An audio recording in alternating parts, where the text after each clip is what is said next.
Okay, good morning, everyone. Welcome to the last day of the IETF and the second session of OAUTH. I'm looking for volunteers to take notes. Any volunteers, any takers, please?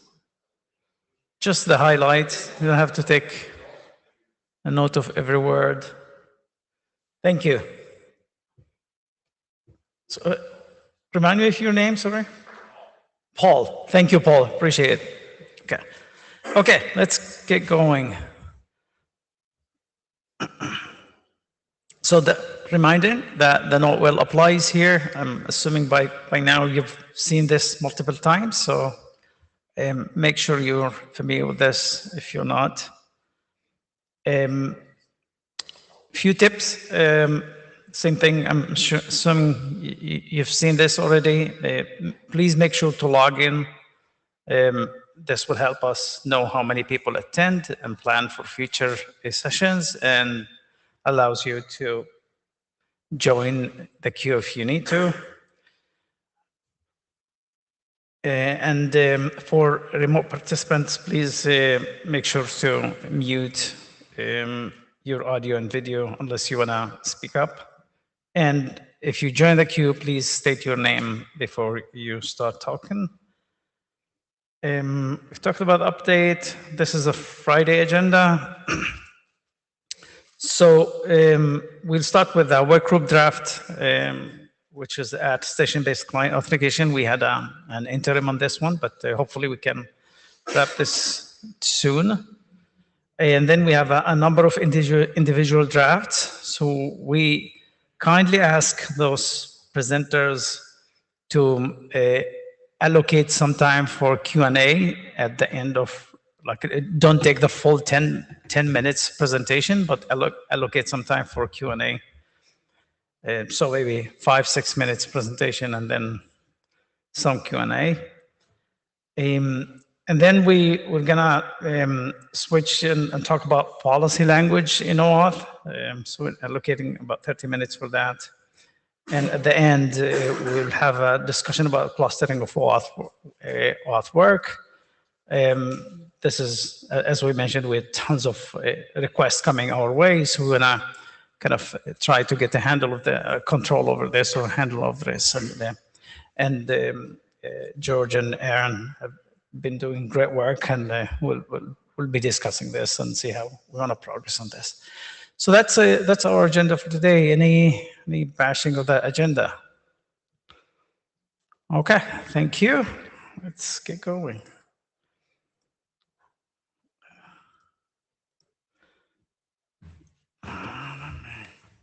Good morning. So I'm going to present the latest updates on attestation-based client authentication that I'm doing together with Christian and Tobias. When we cut the last draft 2 weeks ago, we thought we're pretty much done. Until then, a few new things popped up that we want to discuss and bring it up. But in general, we're hopefully very close to working group last call. So hopefully we can discuss this by the end. 3 things that came up originate to the OAuth Spiffy client authentication draft. Arne and Peter approached us and said, hey, we're using your draft. That's very cool. We see like a few things that, we struggle a little bit with, and they're thinking about whether would they need to basically override certain rules in our standard, or maybe we can find some common ground to modify things in our draft. And I'll go into these 3 things. The first one is, the discussion I think that we also had yesterday. Basically, what does the subclaim means right now in our draft? We basically say that the subject value in the client attestation JOT is the client ID, and as I said yesterday, we basically did this to circumvent the broader discussion of what client ID really means in OAuth. I think there was a lot of discussion, also, for example, by Justin, and so we didn't want to solve this issue in our draft, so we just said, well, it's the client ID. But yeah, somehow for the Spiffy draft, that may be a problem. I think we're not totally sure. Tobias thinks maybe it's not a problem. So yeah, I think the two proposals here can be either we relax our language and say the subject claim can be the client ID or something that's kind of adequate for the authorization server, or we just don't say anything and either Spiffy makes the statement in their draft and or the authorization server has kind of like a mapping how certain Spiffy IDs match to client IDs, and that's kind of authorization server mapping logic. So that's the first one. The second one is that the workload identity tokens are kind of rotated very frequently, I think kind of hourly or something like this, and they want to use refresh tokens for this. The problem with this one is that in client attestation, we have a statement that the refresh tokens are bound to the client instance key. So the CNF claim in the client attestation JOT. And I think this is also something that we've been thinking a lot about whether, this is really the best choice. So the options that we have here is either we relax normative text in our draft, we leave it as it is, or we introduce a new client instance ID as a claim, which is also again related to the first issue that maybe could also help in certain situations, because what we also see is in some scenarios that it may be limiting to bind to this key because it prevents you to doing key rotations later on. So that's issue number 2. And issue number 3 is that the workload identity tokens define a new JOT type. Client attestation basically fixes the JOT type because we also wanted to follow the JOT BCP. So I think the question here is, if some other drafts profile client attestation, should they be able to pick a new JOT type, or should they stick to the JOT type that's defined by client attestation and have another way, maybe with content type or another claim, which would actually be my favorite. Is there any feedback to this one until here? Because I think the 3 ones here are the most important ones. We have 2 more issues that are rather minor, so I think that would be the main input that I'm hoping for. Go ahead. Yeah, on Schuster, can you go back to the first one? Yeah, so being practical here, I believe your current draft matches what is defined in 7521, 22, and 23. So I think Get closer to the mic, yeah. I can make the argument. Adjust it. You can adjust it too. Adjust it because you keep talking. Yeah, perfect. There you go. Yeah. Go ahead. Okay. I can make the argument to leave what you've currently written because it's consistent and it's a broader problem, and I don't want to offload that on your draft, right? So I think keeping that as is, I think is consistent with the other specification, and I think that's not a blocking issue. Don't have any opinions on the refresh token so far, but on the third one, we are seeing a lot of workload platforms, and that is not just Spiffy, but Kubernetes. There's going to be agent platforms. They're all going to be issuing sort of platform-attested credentials. And I don't think we can assume that they're going to be using this specific type to authenticate to authorization servers. So I really think we need to loosen that up a bit so we allow for other types that are also key-bound. Okay. Hi, Justin Richer. And so mostly I wanted to comment on the client ID thing because there's this implied notion in OAuth that the client ID is a single value tied to a single client, and that's not actually true, and it's never actually been true. Because in fact, what the client ID really means is that it is a value by which the authorization server can recognize the software that it's calling. So it like is the client ID doesn't actually mean string comparison if you dig into the semantics of the spec. So I think it's totally fine to say this is the client ID, but you got to be careful about calling out the fact that, hey, a client ID could be several actual different string values for a single instance and all that kind of stuff like that. And if you want to dig up a really weird interpretation of that, that kind of pushes this to extreme. John and I, very, very many years ago, had a JOT-based client ID to do some stuff. Thankfully, it never went anywhere because it was weird. But it's based on that semantic notion that the client ID is for the AS to recognize, not necessarily a static value. So I think that this, with appropriate explanation, would be fine to say it's the client ID. And by client ID, we don't mean necessarily a string.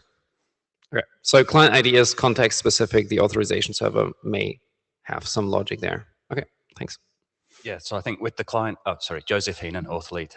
With the client ID one, I think we just have to be careful to make sure the semantics are clear, because that's used in tokens the authorization server produces as well, and that the client then has to check the value that comes back. So we need to be clear on the semantics there. And on the refresh token binding, I agree that there's a problem there. Could we not do it as a key rotation though, where you have the old key signed by the new key, and then I think you don't need a client instance ID, because client instance ID seems to get a bit odd, and maybe it's a secret, maybe it's not otherwise. I think the idea of the client instance ID here was basically the client attester kind of has the logic how the key rotation would happen, or that he makes sure the client instance is the same client instance that it was before. So then the authorization server only needs to store the client instance ID and make that comparison. Yeah, That's something that Tobias has experimented with, and I think they're kind of actually using this already. okay. Yeah, that could work. Hi, Philip Skokan. I think it's fine for profiles to change the tip of the assertion, but when they do so, they shouldn't keep on relying on the same name of the client authentication method. Sorry, I didn't get it acoustically. Can you say again? The client authentication method name should also change. If you change the tip, change the method name, which sort of gives you a problem when you think about the way of using the draft that isn't a client auth method. Because then how do you distinguish between the two? If it's a closed ecosystem topic, fine, you just hard code it. But if you want this to be interoperable, it needs to be identifiable over the wire which profile is being used. Mm. Yeah, maybe for this one also, Arndt, I was wondering, where are you, Arndt? Yeah, there. Because I think you were not worried about changing the type on the client attestation pop jot, but only on the client attestation jot. Would you change the type value on the pop jot as well, or why are you not worried about this one? Or is it kind of like legacy, you chose the type already? Armstrong Schuster, I don't have an opinion on it. It's self-produced, so whatever the workload puts in there, they have it under their control. Yeah. Okay. Okay, Christian? you good? Okay. Okay. Then very quickly, the last two ones, the client metadata, this was something that was requested and was not in there in the latest draft. If someone wants, he can review this one, Aaron maybe.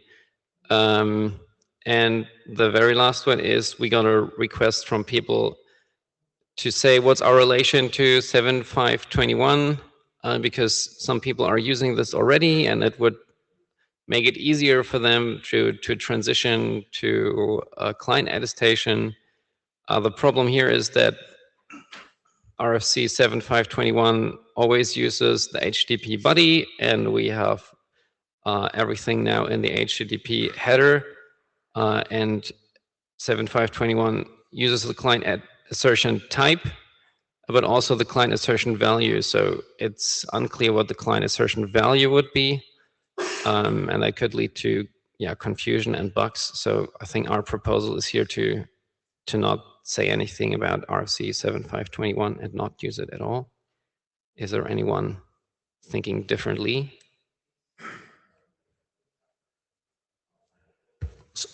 Sorry, we're running out of time here, but yeah, go ahead. Quickly. Talk to Brian. He's going to have opinions on it. I believe it makes sense to reference it because the way I understand it, 7521 is meant as an umbrella draft for client assertions. They call it client assertion framework or assertion framework. So I think not talking about it seems bad. Maybe talk about why you're not using it. Okay. Okay. Thanks. You good? Okay. Thank you. Thanks. Okay. To take this back first.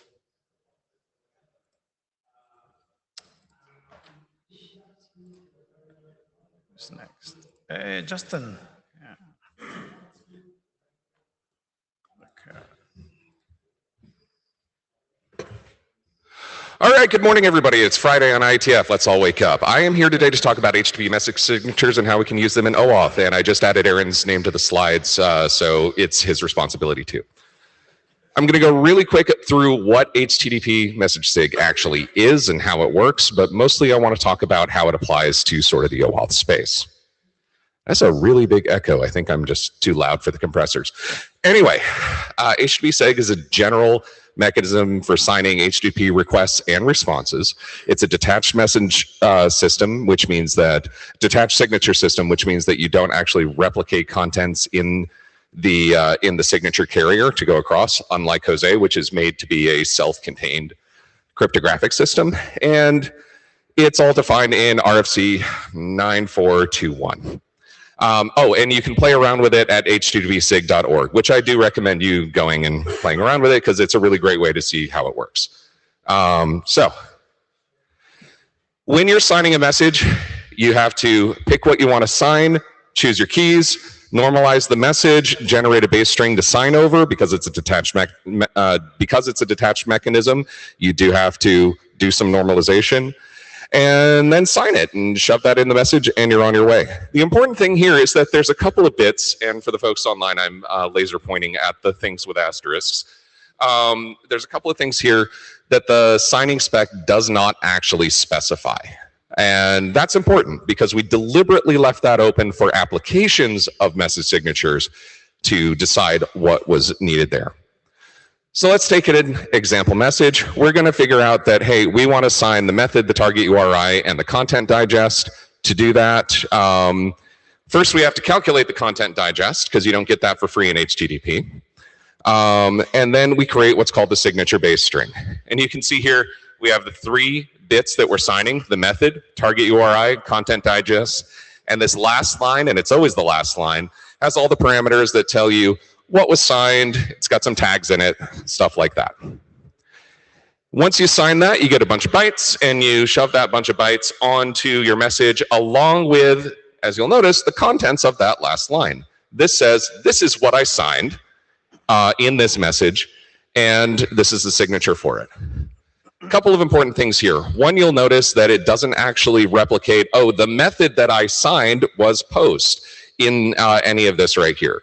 None of that's copied over because HTTP is weird. It gets reconfigured all sorts of different ways in transit, and so you have to be very careful about what you're actually deciding to sign. And if you're copying things over into the base of the signature, that means you have to verify them that they're actually the same in the message that you're verifying against. Keep all of that in mind. But anyway, this is what it looks like. This is a signed HTTP message. To verify, we pop that off the wire on the other end with a server receiving this post request in this example. And then we got to figure out which signatures apply to our application, because you can have multiple signatures, by the way, on a message. You can stack them up as high as you want. You validate that the things that were covered in the signature are the things that your application needs. And you resolve which key material you're validating against. And then you go and verify it. So what you do is you actually regenerate that message base string based on the message that you received. And this is where the detached part really kicks in, because you were not told, unlike with Jose, where it is defined as, the base URL protected bytes the body of the payload. You are not told that, because HTTP shuffles things around in some predictable and some unpredictable ways. So anyway, you regenerate that message base string, verify against it. That's all pretty boring crypto. And the reason for this is that, think how weird HTTP is. You're wrong. It's a lot worse than that. HTTP changes in ways that are just mind-boggling. Did you know that there's not really an encoding assigned to HTTP? It's sometimes ISO Latin 1. Maybe. It's just weird corner case stuff like that is really important to get right, and that's why we developed HTTP SIG in the HTTP working group, so that the HTTP experts could throw lots of rocks at it and make sure that we got this bit right. There are a lot of use cases for general signing, and there are other methods to get some of this behavior. You can encapsulate the message, you can replicate bits of the message using something like Jose. And there are, those have some undesirable side effects. So the real question today, how do we take this and apply it to OAuth? Well, all those asterisks. We got to decide what's required to sign. We got to decide how to associate a key and decide what algorithms and parameters are tied to that. So I wrote that down. And that is now HTTP SIG version 02. Aaron helped with the latest version of the draft. So like I said, you can blame him also for this now.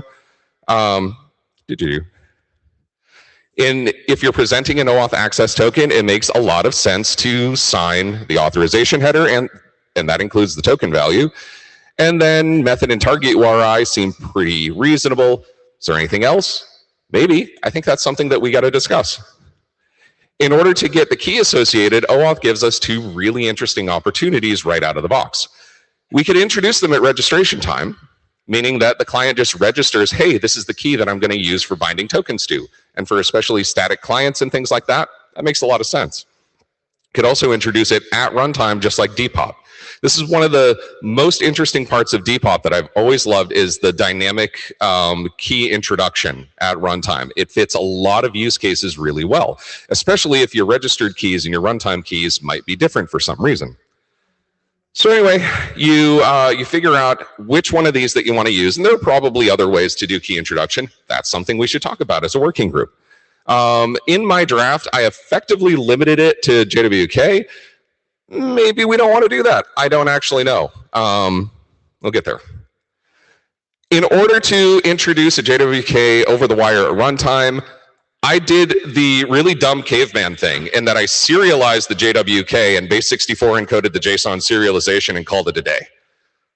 This, I don't like it, but it works. It's pretty robust, but it is definitely dumb. Anyway, to present a token, we sign the request, include the parameters, and if you're also presenting the key, if you're doing a dynamic key, you present the key at the same time and sign over the key. When you issue a token, just like with any other thing, you set your token type, you ensure that it maps to the correct client and do all of that stuff. And the token here could be opaque, could be a chot, could be really anything here. This draft doesn't actually care. But I do think it does need to be a new token type because we have a new presentation mechanism for that token. With JOT, we would probably have a new confirmation claim or some flag in there to say that this is how you're going to do this. To use it, you sign it, and you send it. Pretty straightforward. That's what HTTP SIG is there for. This is what it looks like. That's pretty boring. To verify it, you pop it off the wire, make sure that all the bits that are supposed to be signed are signed, you look for the right tag, and then you verify the signature against the key that you resolved. That's like the way that these things stack together, that OAuth and HTTP/SIG stack together really is simple. You apply HTTP/SIG to OAuth messages. But there's a bunch of other things we could do as well. We could use it for client authentication like we did with OAuth MTLS, have 2 sections about that. We can actually use this in server responses. Do y'all remember the Jose signed introspection response we did a few years ago? You could do an HTTP/SIG signed response and not have the encapsulation problems that comes up with. FAPI has a really neat non-repudiation case. We could use it with PAR. We could use accept signature to do negotiation, especially for RS needs. And there's probably a whole bunch of other stuff that I haven't thought of. This is the stuff that I put into the appendix that said I don't want to fill out all these ideas in the draft right now. But there are a lot of different directions we could do in addition to this base piece. So to address the elephant in the room, what is Depop all about? And what does this have in relation to Depop?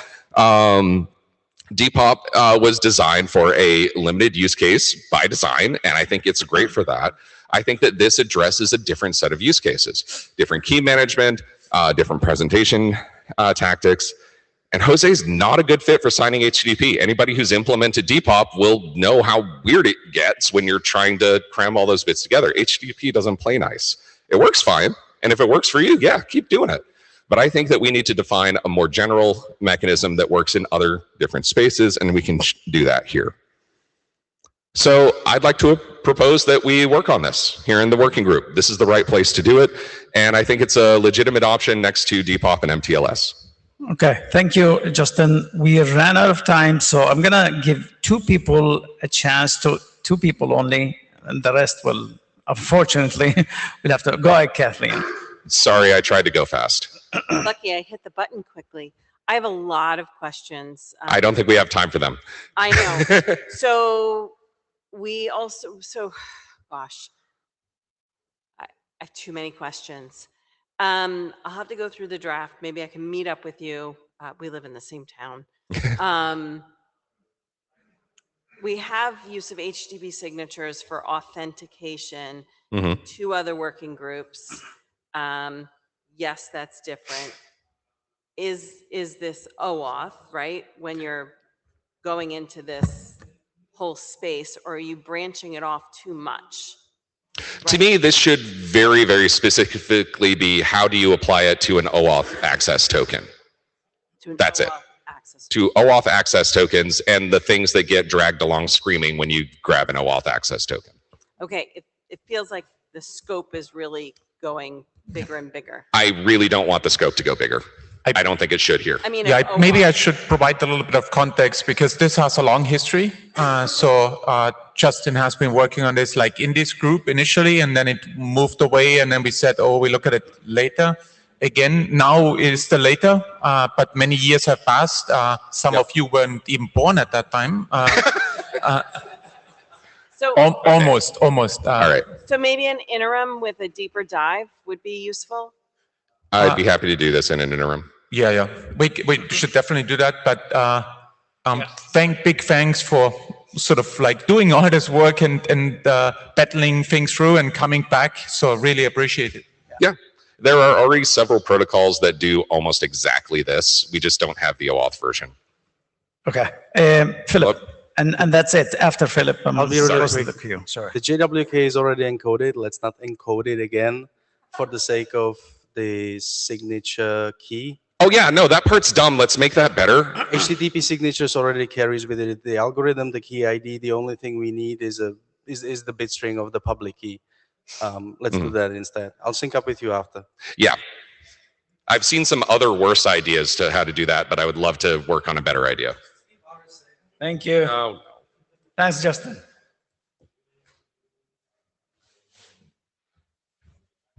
Go for it. Thank you, Joran Zahavi, and happy to have you all here in Vienna. Let's do this again soon. Very comfortable for me. This work stems from a draft I presented together with Jeff from AWS and Alex Babineau last year in Madrid. And now it's taken a bit different path, but still the core problem is RAR is in some environments very widely used. It's very efficient. It carries fine-grained authorization context, but there's a lack in how clients discover what are the RAR schemas. All these agreements are out of band. And if you consider large deployments like Health ID Norway, you have like a national healthcare provider with 300 clients that need to consume it. How do they find out what are the RAR types to request? And so the idea was, can we add an explicit metadata of what's the documentation, what's the schema? When RAR was born, LLMs were not a thing, but now such a schema can be consumed in runtime by an LLM, negotiating with an end user, constructing the RAR type and presenting it for approval. That's another use case. Looking at IDJAG, it can definitely benefit from the RAR schema just for interoperability reasons or to do governance on it. The second use case that it tackles is, can we leverage the resource server to, when it's rejecting, so there's no normative language how to reject on insufficient authority, can it reject on insufficient authority while providing the shape for remediation, in case remediation is possible and possible by the end user? So that Health ID patient logged in and saw his blood test results and other things, and he wants to apply for an MRI test for his leg. And that requires additional authority. So you can't do that with a login token. You have to file a request, but the resource server is the place where RAR is evaluated, right? It's a place that says that's not sufficient. So can it turn this incoming request into the remediable body and basically use this domain knowledge that it already has without changing the RAR trust boundaries, meaning it's still a request semantic, it's still being served by the client. So these are the challenges this tackles. And so the draft proposes a new endpoint for RAR metadata and schemas, and a normative error response in the ... authenticate header with a clear error message and the remediable object. So let's look at it. This is the metadata endpoint. It provides schema, documentation, either inline or as a URI, which could be helpful in IDJAG situations where the IDP can serve as a proxy and proxy remote schemas for discovery and usage. Let's see, that's a discussion ongoing on the mailing list. There has been some discussion whether this part merits its own draft. I think it's a valid point. And whether this should be on the main metadata document or in an endpoint of its own. Currently, it's in an endpoint of its own. Makes sense to me because the RAR types are going to be so verbose and the metadata is so concise. And some geeks like me like to look at the metadata when we debug and not to overload it, but it's a discussion we should have. The second part is the normative error. So when it fails, you see there, where's my laser? You see there the error is .401 with a ... authenticate error. This is the error. You have insufficient authorization and a description that's human readable, and then the remediation. This is a base64 encoded JSON that carries the content. In case this is a single use, like this MRI permission is one time, or in this case, a payment, then error remediation is going to contain authorization details with exactly the RAR objects. As I said, leveraging resource server knowledge into the RAR it needs to evaluate when it decides it's not enough to turn the input into the shape that's remediable. We see this as a great interoperability improvement for clients. So if you consider Health ID Norway with 300 clients, so the knowledge to construct the correct RAR is now developed in 300 clients, right? So without changing the fact that it's, without changing the trust boundaries of this being a client responsibility, can we make it more interoperable and say, for what you've asked, this is the shape that remediates it. If you'll go and ask for this, and you get all the authority, either the end user needs to consent or some policies govern it and someone in the organization needs to consent, this may work the next time. The second parameter is a GNAP-inspired authorization reference. So the idea is maybe the client, again, this comes from discussions in MCP. Thanks, Max. A valid point. Clients need to be simple. Clients need to be stupid. They don't want to navigate RAR semantics of different trust domains. So if the client has already asked something before that is multi-use, in this case, a direct debit mandate, the resource server can calculate a handle, a reference. This is inspired by GNAP. And this handle can assist the client. Maybe the client has already obtained previously a token that can satisfy the request. Instead of navigating the raw semantics, they just do a string comparison and say, oh, I've got the token. I've been challenged before. I've got this token before. I'm going to retry that before I take the user to another consent journey. So this is seeing interest and adoption. There's a SEP in MCP based on this. We brought this from an active use case we have. So Raiffeisen Bank International, we use this in our systems in order to move the onus of constructing the RAR from the clients to the resource server as an interoperability boost. Health ID, healthcare provider, is interested in it. And it's gotten some discussion interaction on the working group. So thanks to Justin and Jeff and Judith, if you're here. And yeah, we've done some changes and improvements. And I think due to the interest it's shown and the interoperability it puts, and I think it's perhaps ready for adoption. I think this is work the working group should consider working on. Thank you. Thanks, Yaron. So just one comment about presentations here. I know it's not specifically about your presentation, but like when you present, and I'm talking to all presenters, please don't use that pointer, because we have remote people that can't see that pointer, right? Like you point at the screen here. And they don't see it online. They don't see it online. Okay, so please avoid doing that. Okay? Honestly, when I'm sitting there, I also don't see it when I'm in the room, but there you go. That's just me. Okay, so now go ahead, Nick. Hi, Nick Watson here. So two things. First, I think insufficient authorization and providing a RAR, excellent. It solves a gap that we very much need. And then Yaroslav's draft also doing something similar. Would love to make those two kiss. Next thing, authorization reference. I'm maybe mildly skeptical of this in practice because of the potentially hierarchical nature of RARs. Like you have one there for authorizing 100 euros. If you had one for authorizing 120 euros, presumably that could also be used for 100 euro transactions, but that authorization reference is not going to match. So I'd be curious in any kind of implementation whether this ends up being useful in practice, or whether it's just hyper-specific and LLMs in particular are better off just trying to read RAR and make their best guess. So I don't know, it might be something that I would consider splitting just to keep the scope smaller, because I don't know. Anyway. Yeah, I'll just say I think that's a very valid point. About Yaroslav draft, we had a draft alignment and layering, and so we tried to understand, and we've reached some consensus. We're going to put it up and write it about what to use when, what applies when. So, but we're both very happy that this pattern resonates, that the resource server can help in remediation. Anfang Schuster, I agree on the problem, but I believe we need to debate the solution space, right? Particularly, as I said, with Yaroslav's draft and yours, but +1 on the problem space. Thank you. Justin, Richard, this is definitely a gap in the ecosystem because we have insufficient scope. We didn't dive into this with the RAR draft specifically because it's kind of hard to get it right.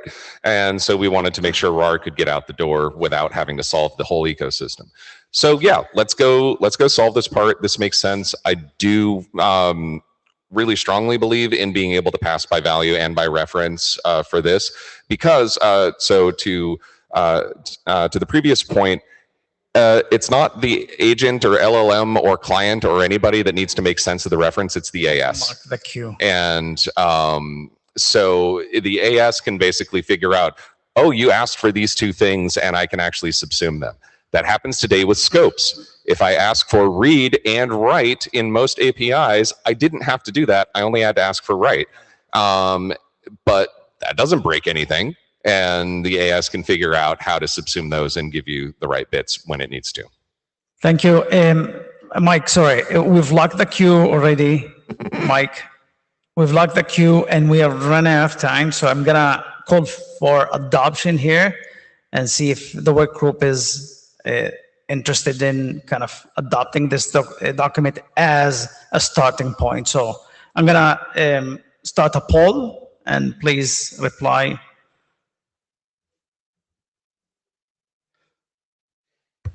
Now you should. This happens now live? Yes. So exciting.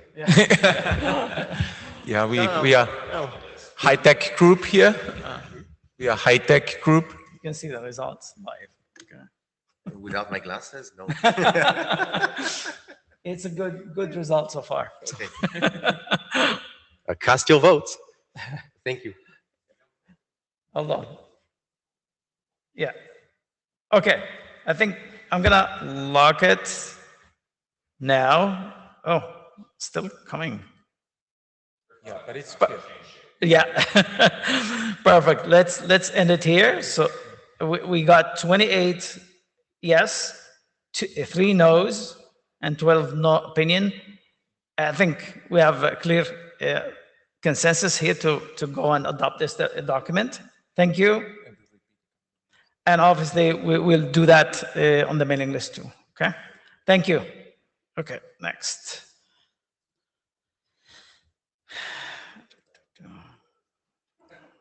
Okay. Who's next? Judith. Yes, that's me. Sorry for being remote. Yeah, no worries. I gave you control, so you can drive Thank you. from your side. Go ahead. Yes, seems to work.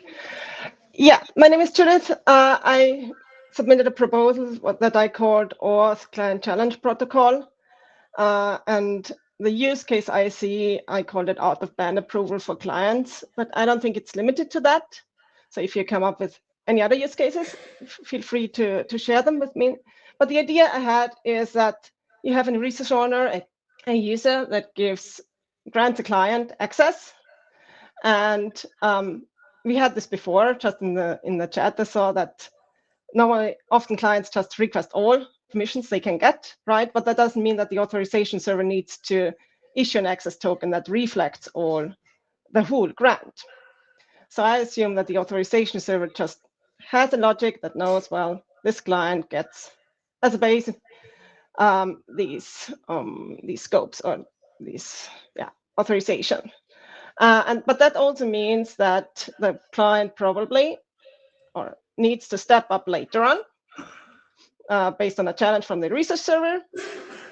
And we have often you then have the user to approve that. But in my mental model or in the use case I looked at, the user is not present anymore. So the user is left. So you can't have authorization code flow where you get interactive, and you can't have a deferral either because the user is not, as I said, not present anymore. So my idea is that you could have the user, the resource earner, approve a transaction or an action upfront out of band, and then allow the client to provide a proof that proves that it has the authorization, it has the delegate or the mandate to do this thing. So yeah, if you want to look at the flow, this is so the client has an access token, it does its things, and at some point it gets an unauthorized response with a scope or RAR or whatever artifact that indicates that it needs to request a new access token. And since it already has an access token, it could do a token exchange and request the escalated privileges or the higher privileges. And the question now here is, if the user is not present, how can we approve that request? How can we know that the user actually intends the client to do that? So you can see here, or you get an indication that this is like an agent use case, but I try to avoid because the term agent, because I think it's maybe bigger than that. But the question is, does a client have the mandate? Does a user really approve that, or does the client just confabulate the action? And the way I picture it is, as I said before, that the user upfront provides an artifact to the client, not the agent, but the client. So when the agent does its things and it needs to step up, the user disappears, gets this unauthorized, it can then do a token exchange, and the authorization server can challenge the client to provide a proof saying, well, you're not authorized to do that, I need more more information, please provide a proof that you're allowed to do that. And then the client provides a proof, the authorization server validates, and if everything is successful, it returns a new access token, and the client can continue on, or the agent can then continue with a new access token. And the way I think this could work is to provide or define a new error code for the token response that I called insufficient client authorization, with an authorization requirement that defines what kind of artifact the client needs to provide for the authorization server to approve the request and issue a new access token. Yeah. So I would like to discuss it further, if that's actually a good idea to add this kind of logic on the token response, if this is a problem you're facing, and yeah, eventually if you want to continue this work to evolve, or if it's just some academic problem that we should evolve. Thanks, Judith. We have a few people in the queue here, so Aaron.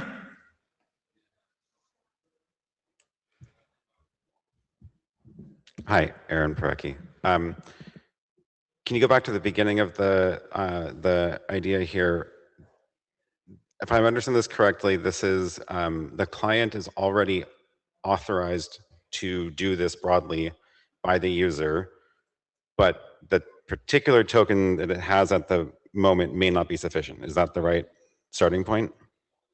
Exactly, exactly. And if you think about the AI use case, and the first step could be the initialization connection step, where the user said, well, I eventually want this client to be able to do all these kind of things. But when it actually gets instruction, it doesn't, the requested action doesn't cover, or may or may not cover all of it. So you may need to check later if the user now really wants the client to do that. Yeah. So this is already all possible to do in vanilla OAuth.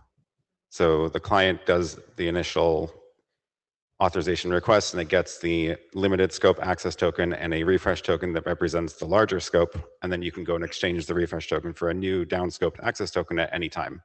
And this is all already spelled out in 6749, actually. So like, you don't need to do anything beyond that. You just have to not implement simplistic access token and refresh token mechanisms. You have to be a little bit fancier about it, but it's all already allowed in vanilla OAuth. It's allowed. This just gives you an extra check to avoid the client doing something that the user does not intend it to do at the moment. So no, I'm saying you can already do that with, like, the client can go back and exchange a refresh token for a particularly scoped access token, and that's the point that the AS can do that check. So you already have the mechanism for it. You don't need to do it differently.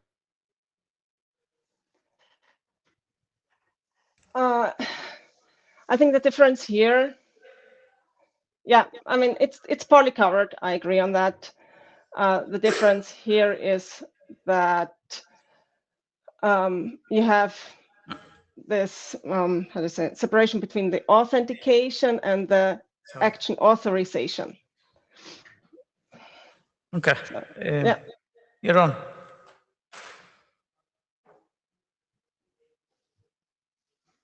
Yeah, hi, Yaron Zavi.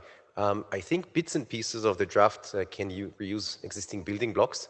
So the ability to step up authorization, we just discussed now in my draft and in Yaroslav's, the ability to delay and reach out to the user will be discussed in DTR, in delay token response. And I think the core problem that we discussed in May on the mailing list is that does the client authentication itself as a step up, which some, including me, have said we're not sure if this is the challenge at hand. If the client might be technologically sufficiently authenticated, the challenge is about authority and consent of the user or other governing bodies. But I did acknowledge the problem of stepping up and giving different profiles of client authentication is a real gap. If that has a use case, I think it could be solved with the help of RFC 9728. So the resource server metadata document. So that draft, and Aaron is here, he can confirm that draft allows a resource to expose different resource metadata endpoints. So imagine one for a low value resource and one for a high value resource. And these can specify different authorization servers, which don't have to be different ones. It can be the same technical host with different paths. Like you'd have a path for a low value and a high value, and these would have different policies on how to authenticate the client. So I think you can look at these building blocks, how to solve the challenge at hand. Yes. Okay, thank you, Ron. Pam. Hello, Pam Dingle, Microsoft. In your diagram, you're exchanging a token called AT1 with a scope of buy for a token of AT2 with a scope of buy. So what is it about those two tokens that are different? And I mean, is that part of what the design or the intention of this is? If you, in this request, it exchanges an access token with a least privileged scope to get the higher scope, the scope buy in this example. Okay, but so if you're trying to buy something, can you reduce the buy scope in that case? Like there has to be something about it that's different, but I assume the scope of buy is required for the actual action, which is buying the thing. Exactly. And that's not covered by the access token 1. So you need a new scope. And so they need an additional scope, or they need... Yeah, exactly. So the access token 1 does not cover the buy scope. So in this request that you can see here, it's a token exchange with the access token. It's a step-up authorization. So the access token 1 does not cover the scope. So it requests a new access token with the help of the AT1 to get this buy scope. That's what this request shows. Okay. Okay. Thank you, Judith. What I hear is we need to sharpen the scope of the document a little bit. I think we have to sort of follow up on the feedback that was provided here at this meeting, and then we'll take a new round on it. Yeah, and continue that discussion on the list. That would be great. Okay. Yes. Thanks, Judith. Thank you. Thanks. Yeah.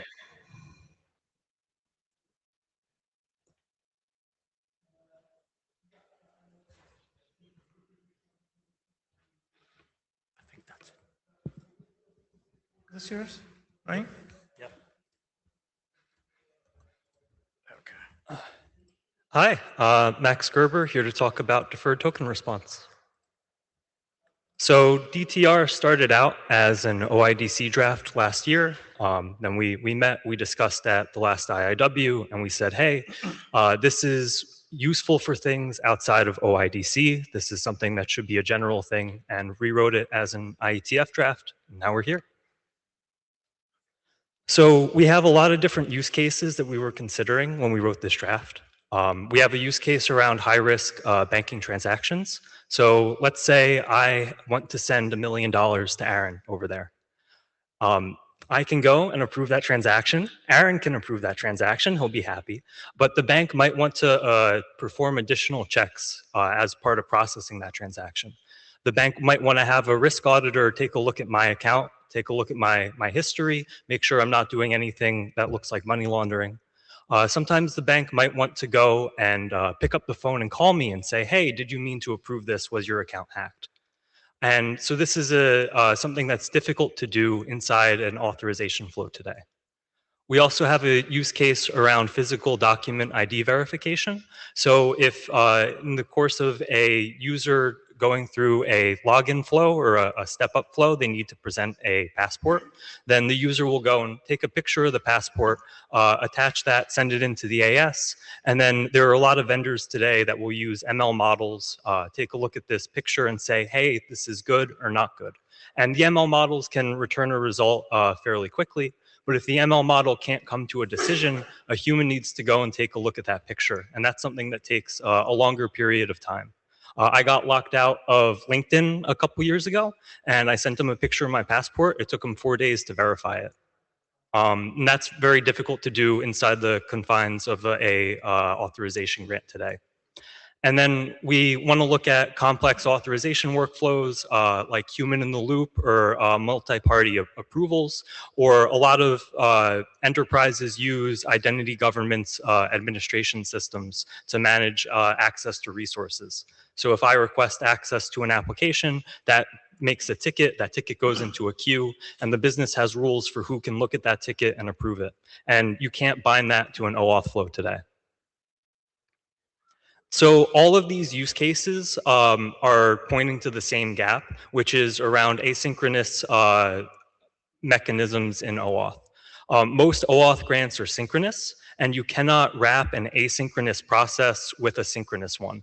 If the client makes a request and expects an immediate result, then the authorization server cannot defer that result to a later time. It needs to give an answer today. And there are existing asynchronous grants. There's device auth and there's SIBA, but those only apply in extremely specific circumstances. They're not broadly available. So we're really looking at a mechanism for AS-determined asynchronous deferral of grants. And that AS-determined piece is really important. We want the authorization server to be able to make the decision during processing of a grant that it needs more time or wants to reach out to an external system, and then can tell the client, please come back later.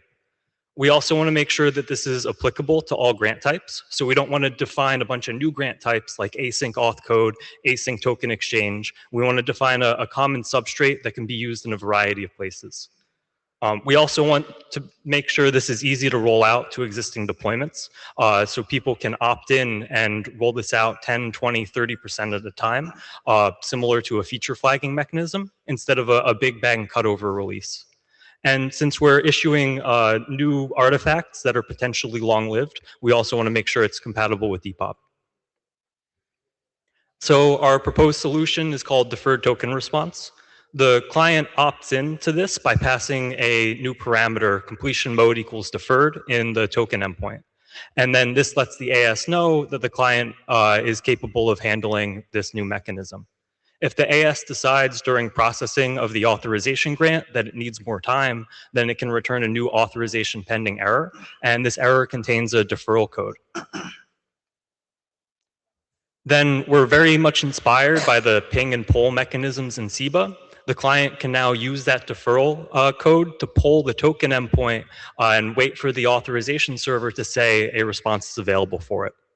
So the authorization server will continue to return errors saying try again later, try again later, try again later. And then when the AS finally reaches a decision, it can return a set of tokens to the client. So next steps, there was an earlier draft around OAuth transaction challenges presented yesterday that also had a deferral and polling mechanism. We want to make sure that our polling mechanism works for them so they can build on top of us. And then there's also a draft around JWT grant interaction responses. We think that we can merge these two drafts together and produce one that satisfies both use cases. So we want to do that. We want to collect more feedback and hopefully solve problems for people. Perfect. Yaron. Yeah, thanks, Max. I think this is a valid draft and an important addition. We see as we discuss different grant flows, how it can fit into various mechanisms, even those that were not imagined initially. I gave my feedback on the mailing list, and when we discussed the topics, and agreed, that the decisions made were sensible and the right ones. Coming from banking, this has so many use cases it can fit into. Like imagine shared accounts, right? Whether it's husband and wife, spouses, or company decisions, you have this idea of quorum of people who need to decide, or organizational policies. So this can fit into many use cases, and I think it's a very good addition. Thank you. Yeah, thank you.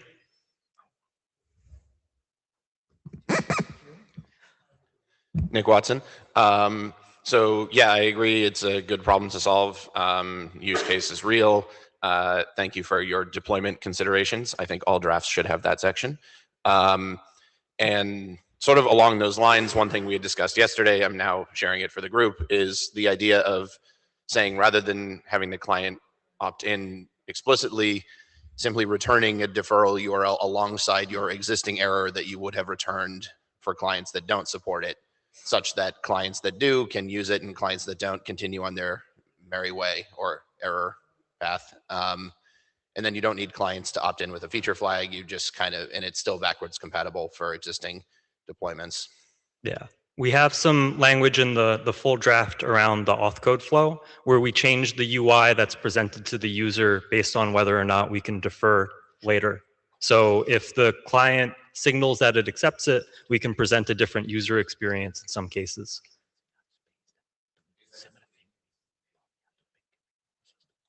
Hi, Paul Carlton. I just wanted to say I also support this draft. I think it's a super useful problem. I like that it will let you be able to decide how the authorization server can resolve the issue, whether it's a classifier, an agent, or a human, or a text, or 3 humans. You know, that's all. It's nice that it's flexible in that way. And then one other use case we were talking about recently was on the workload case where you're often trying to get a token. You could defer that as well if you needed to do some just-in-time provisioning. So yeah, very in favor. Well, thank you. Yeah. Sorry, we have a long list of people here, so please keep the comments short. On Schuster, I support this draft. I see more use cases to it. They're more like technical, particularly that you time decouple the issuance and the authorization and the actual issuance. And I haven't worked in a team that operates OAuth at a huge scale. There's like a lot of deployment benefits that can bring this with. Tapang from Alibaba Group. So we support this draft. Also, I want to bring the use cases I haven't finished yesterday. It's asynchronized confirmation from the user, especially very useful for agentic-based, for example, e-commerce, policy-based fine-grained authorization. Sometimes need users to make especially consent and confirmation about this, and even some regulation requirement as pointed out by our draft. So a procedural question, see the strong interest here, whether it's a good time to ask to adopt this, merge these 2 drafts together and call for adoption. Okay, thank you. Go ahead. Well, and just to respond to that one really quick. So obviously, as you have on your slide, there are a number of documents that fall under the same sort of category. There's a lot of pick and choosing and so on. But I think that's a secondary step. Yeah, Justin Richer, yeah, I think that this is a valuable mechanism, and obviously a bunch of people are trying to solve it from slightly different dimensions. I also want to make sure that the authors, as this goes forward, are aware of previous work that has solved this, particularly user-managed access in GNAP, and also CETA to an extent, which I know you already referenced. Like, this isn't new. Agents didn't make this new. OAuth does make this hard, though, so I want to make sure that as we're layering this in, we're considering things like PAR and device flow and all of these other weird ways that you can start OAuth to be able to tie this all together. This is obviously the place to have that conversation. So yeah, I support it. Modulo a lot of comments about the actual way this draft does it, but that's for the working group discussion. Thanks, Justin. George, short, please. Absolutely. Let's just make sure, if it's not there already, that you can basically center constrain the deferral code, bind it to a specific client instance. Yeah. Gareth. Hi, Gareth Oliver. Yeah, just supportive of this. Want to note that OpenID for VCI had to do like an application-specific version of essentially this problem. It'd be really nice to have a first-class support in OAuth rather than the weird, well, rather than our own application-specific one. Be able to migrate to it. Okay, thank you. We're gonna start. You stay here. We're gonna start a poll for this, and please reply on the.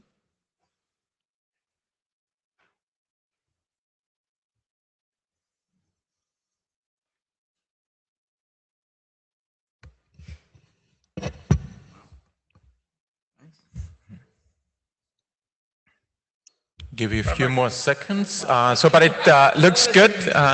So we'll obviously have to confirm it on a mailing list, as we always do, but and we'll work with you, Max, and also from some of the other documents to see how we get a sort of like a concise story worked out here. So thanks a lot for that. Thank you.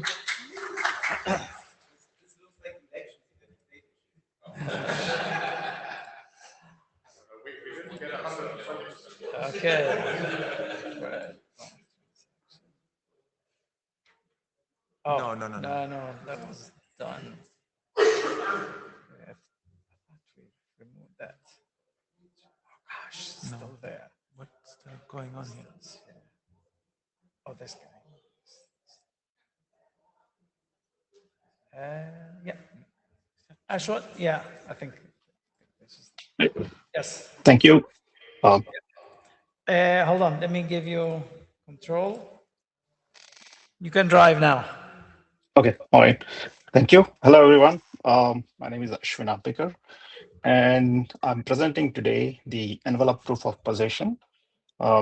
So why have another proof of possession semantics, right?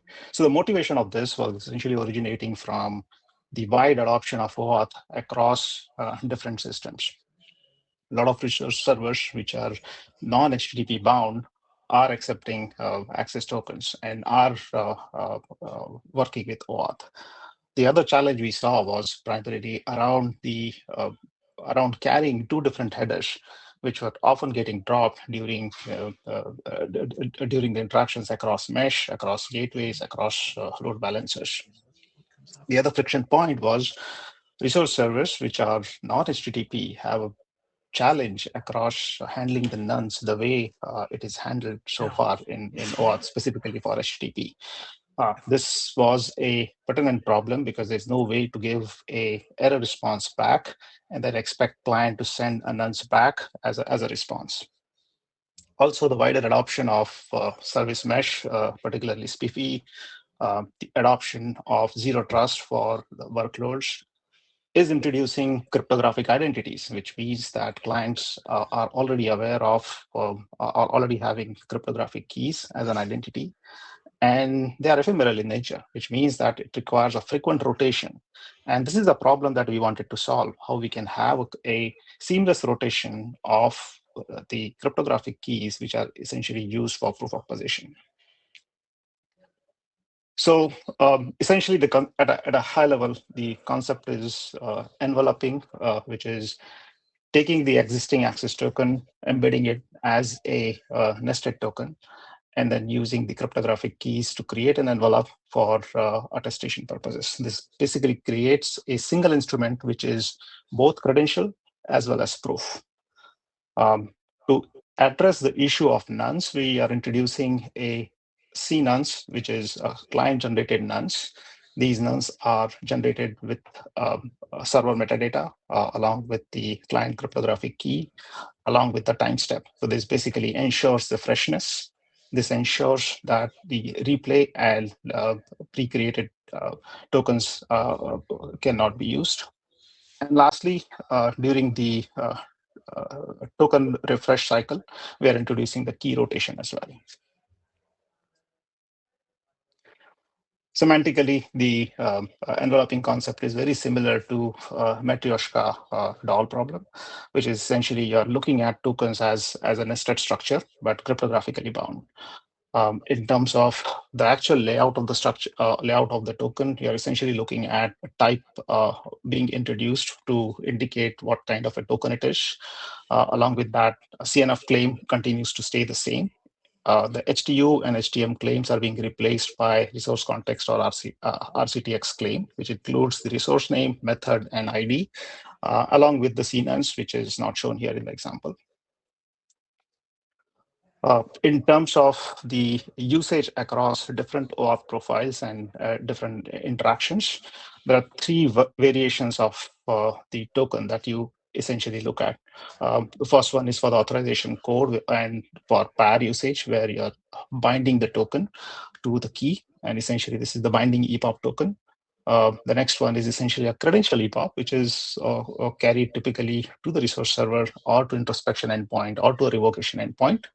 And the last one is essentially for the key rotation, which is a nested proof for the existing key as well as the new key, which with marble chain kind of an implementation. So key normative flow departures, I'll focus on PKCE first, which is changed from recommended to required. The HTU and HTM claims have been replaced by resource, method, and ID. Besides that, the authorization request key binding, which is the fifth one, is explicitly not supported. And this is a question for everyone here. Besides PAR, do we explicitly need this, or supporting it during the authorization code presentation to the token endpoint is sufficient, which is what normally is being done. In terms of the C nuns versus nuns, the departure in behavior is because of the nature of the workloads which are to be supported, essentially to support both HTTP and non-HTTP kind of workloads. Here, the client nuns, instead of the flow initiating from the server side, initiates from the client side. Client essentially looks at the server metadata, looks at the seeds, and essentially uses time step counter along with the server key information to generate a client nudge, which essentially is sent to the server, which server can validate. In this case, the servers we are referring to can be authorization server, can be resource server, but essentially the implementation is known to both parties and includes the factors originating from both client and servers. Trade-offs, being an envelope token essentially adds latency. And the latency numbers would differ depending on the type of the token being used. Opaque tokens are shorter or smaller as part of the EPOP token, but JOT tokens are essentially 6% to 40% larger. The larger portion is primarily for RSA bound tokens, and the Edward curve-based tokens are significantly shorter.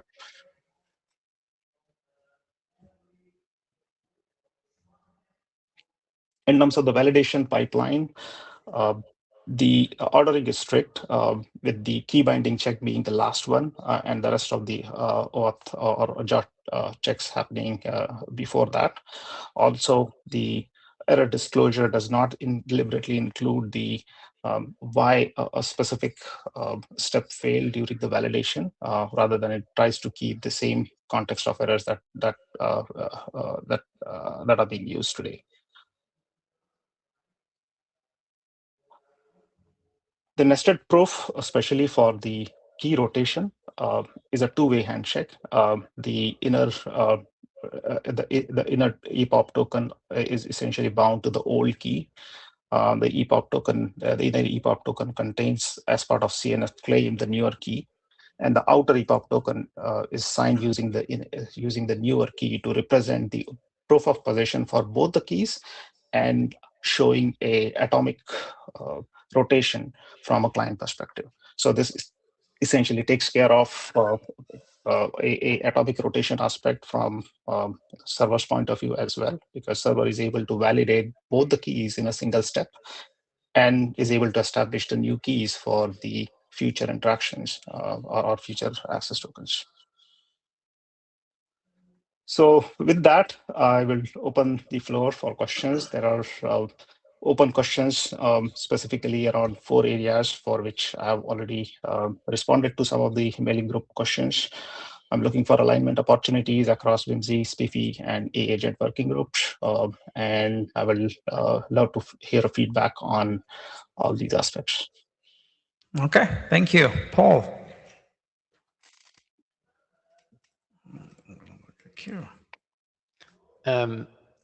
I think removing this from HTTP is too far a stretch for the OAuth working group. The base draft 6749 is based on HTTP, and removing this is, for me, this draft is out of scope for the OAuth working group. I see a lot of reasons that Depop should be replaced. I think I've said them oftentimes enough, and I'm really looking forward to work together with Justin on the HTTP signature-based POP mechanism, but I think HTTP signature-based mechanism is a better evolution away from Depop than EPOP. Okay. Thanks, Justin. Hi, Justin Richer, and I still bear scars from the soap wars, which is what this is really making me feel like we're seeing again. Something this transport agnostic, or trying to be this transport agnostic, ends up reinventing a lot of things that the transports provide in order to sort of, get over the line. And while there are examples where that can be successful to an extent, thinking of things like DIDCOM, and I say that slightly tongue-in-cheek. I don't think that this is something that we ought to do, both for the reason that Paul brought up. OAuth is an HTTP-based protocol, full stop. Yeah. If you want to go to non-HTTP, go look at ACE. They reinvented OAuth for core and stuff like that, right? Also, a lot of the stuff that's being discussed here is already being worked on and solved in Whimsy with the service draft authentication and carrying keys and binding to dynamic identities and stuff like that. So I suggest you take a look at what's going on in Whimsy as well. I don't think that this is appropriate work for OAuth. Thanks, Justin. Anton? Yeah, just a remark on the nested EPOP for key rotation, in particular on the nested EPOP and wireline overhead. You may look at work on path privacy protocols, because those guys are using nested encryption to protect privacy from one end to the other, and capacity was a major aspect in their design decisions. Okay. Yeah. Thank you. Okay. I've also been watching the chat, and I saw a few others who said, hey, let's have a look at Whimsy and how that fits into there, or at least it relates to the work that is going on there with this service-to-service communication. So Ashwin, I would recommend you have a look at that and Sure. see whether that's a good fit, or whether you can inject some requirements there, or some of the work you're doing. And with that, thanks a lot. Thank you. Okay. All right. Hey, folk. So I'm Gareth, and this is about delegate SDJOTs. Closer to the microphone. Closer to the mic. Sorry, I'm always too You close. need to adjust it. Yeah. Adjust it. I'm not a theater kid. So it What happened? went away. Why is it gone? Hold on. Yeah, so for the delegate SDJOTs, like 1,000-foot view, it's a relatively straightforward extension to SDJOTs to allow for delegation. It has applications in agentic use cases and non-agentic ones. All right, so this is what I will talk about. But first of all, like, what is delegation? So three-party model, which people are probably familiar with, is the idea of an issuer issues a credential to a holder and binds it to some sort of key that the holder has. Sometime in the future, the holder makes a presentation to a verifier by signing over and transaction binding it, as well as potentially making choices around things like selective disclosure. The verifier has no trust relationship with the holder, but has a trust relationship with the issuer, and can verify down the chain that the issuer has information hasn't been tampered with, and that the holder binding still holds. This is the terminology we're using from SDJOT. Holder can be anything, even though it's quite well coded. Delegation is saying, hey, I want some other entity or delegate holder to be able to do that final presentation. So that might be your AI agent doing it on your behalf, or I have another person who I want to be able to do this on my behalf in the future. And so you add an extra step in the middle. Issuance happens as per normal. Then you have a delegation step where you pass this credential on to the delegate holder and bind it to something in that possession, as well as potentially adding extra claims and disclosures, like policies that need to be enforced. And then the delegate holder acts as the holder when it finally presents to the verifier. This can also be repeated indefinitely, because once you can do one delegation, you can do it infinite times. So why do this? Well, a lot of the reasons are the same reasons why you want a three-party model in the first place. There's a nice privacy aspect if I can do the delegation without going back to the issuer to issue a new credential. There's availability problems for the holder, where I can't necessarily go to the holder at that point in time, whether that's because my AI agent's acting autonomously and I can't get back to my device, or because I've given it to somebody else and they're out in the real world presenting it. The last two are more specific to my original use case, where it can help with scaling and interoperability. But so my starting motivation, why I was looking into this in the first place, was agentic payments. So this is a case where we have a digital credential that represents a payment instrument, and I want to be able to delegate the authority to pay to an autonomous AI agent and add some constraints to it. When I'm doing that and it's going to act autonomously, I don't know who the final merchant is going to be. And so I will have multiple different merchants within the policy of who they're allowed. And that means I want to be able to have selective disclosure so that I don't reveal to the end merchant who else I might want to purchase from.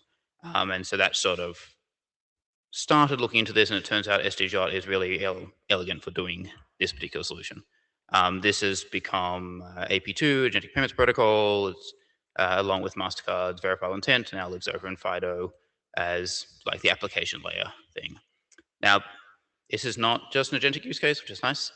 Turns out there's a lot of other ones that are useful too.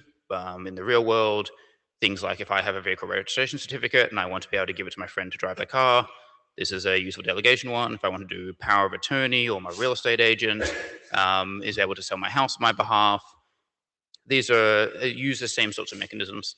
And there's potential other agentic use cases outside of payments because they all follow a similar sort of trend. All right, so that's like why. The how for SDJOTs, so this is like your standard compact serialization of an SDJOT, where you have an issuer JOT, you have 0 or more disclosures, and then you have a KB JOT, which is signed by the holder's key.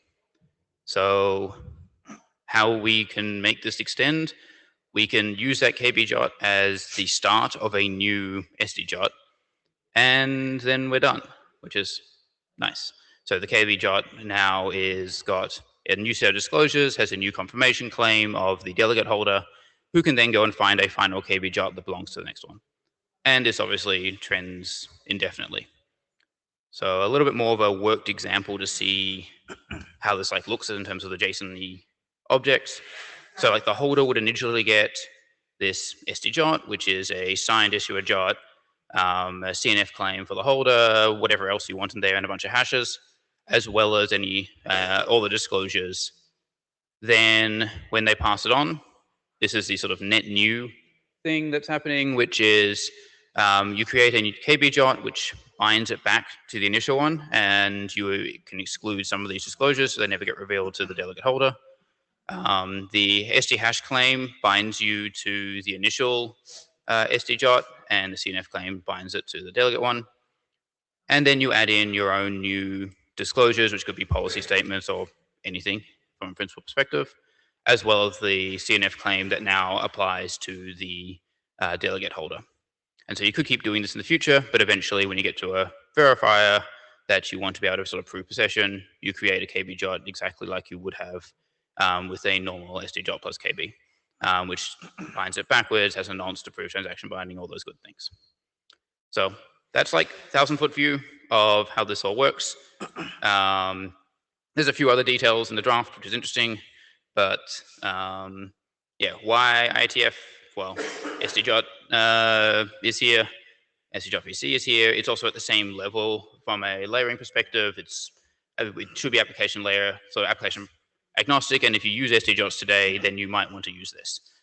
The why now, Agentic does provide a really nice, convenient delegate holder use case. But the other part here is that we are seeing more people use wallets and use digital credentials. Once you have those, these sorts of use cases start to become more appealing.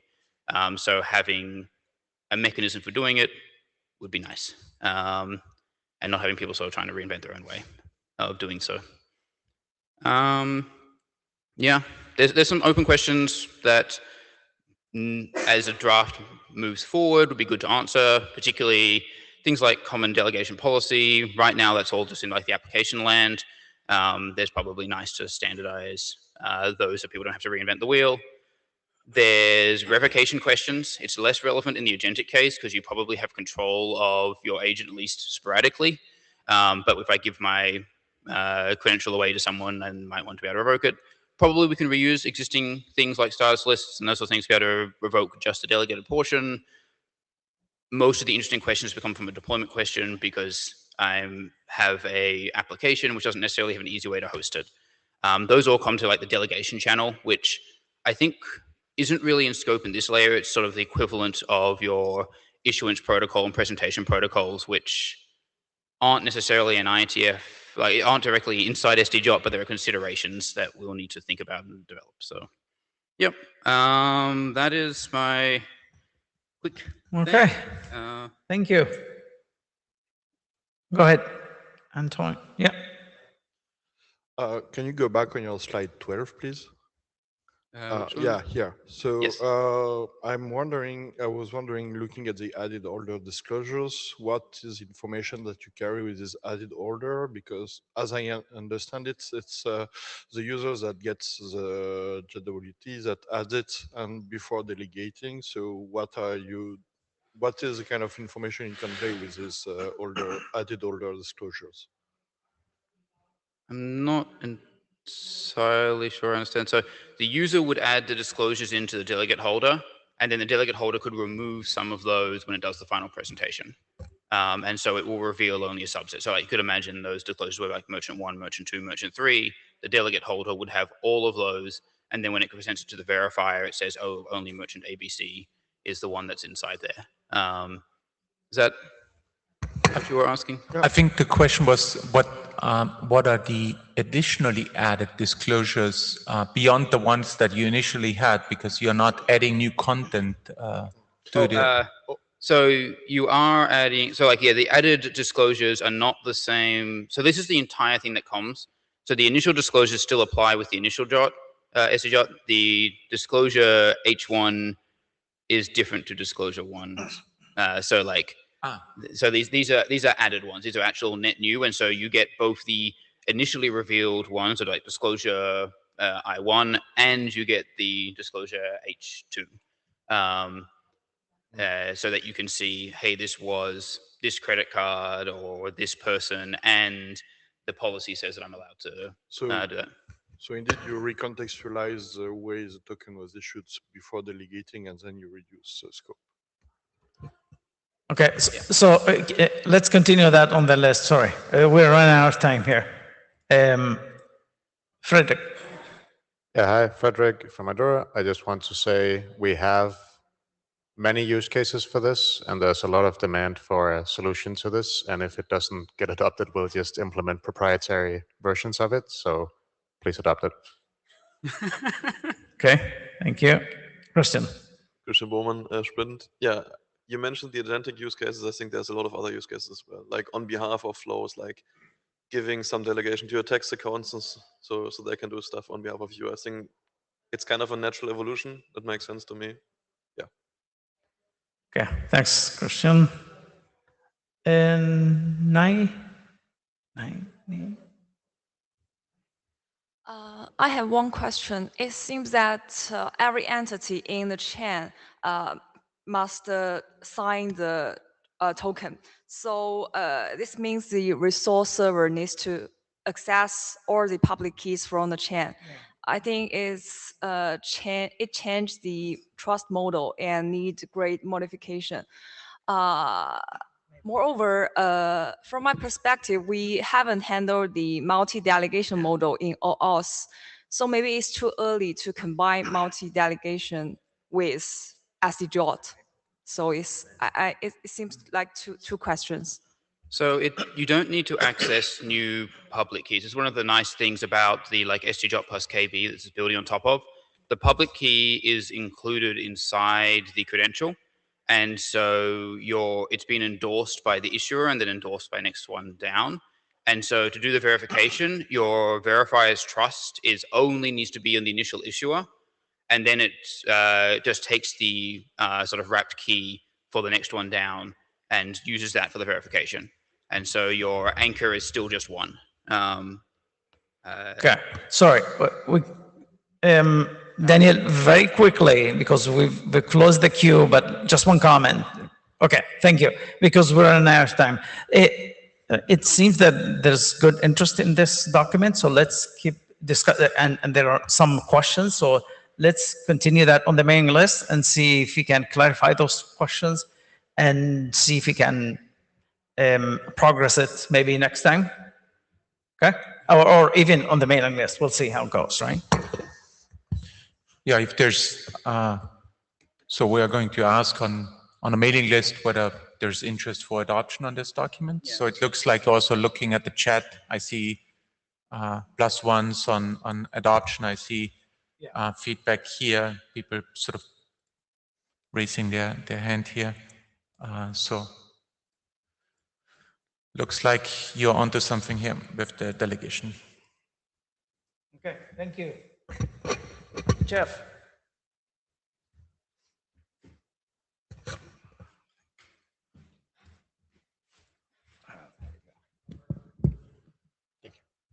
Bon matin à tous. Today I'm Jeff Lombardo, AWS. This was initially Rigo policy for access token, which was a draft.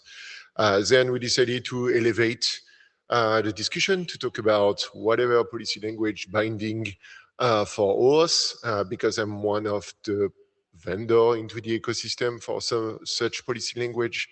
That was a way like to discuss what could be done.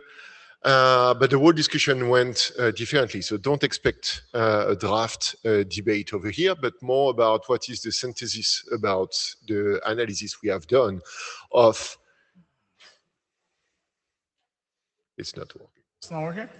Sorry. Try now? Yeah. Here we are.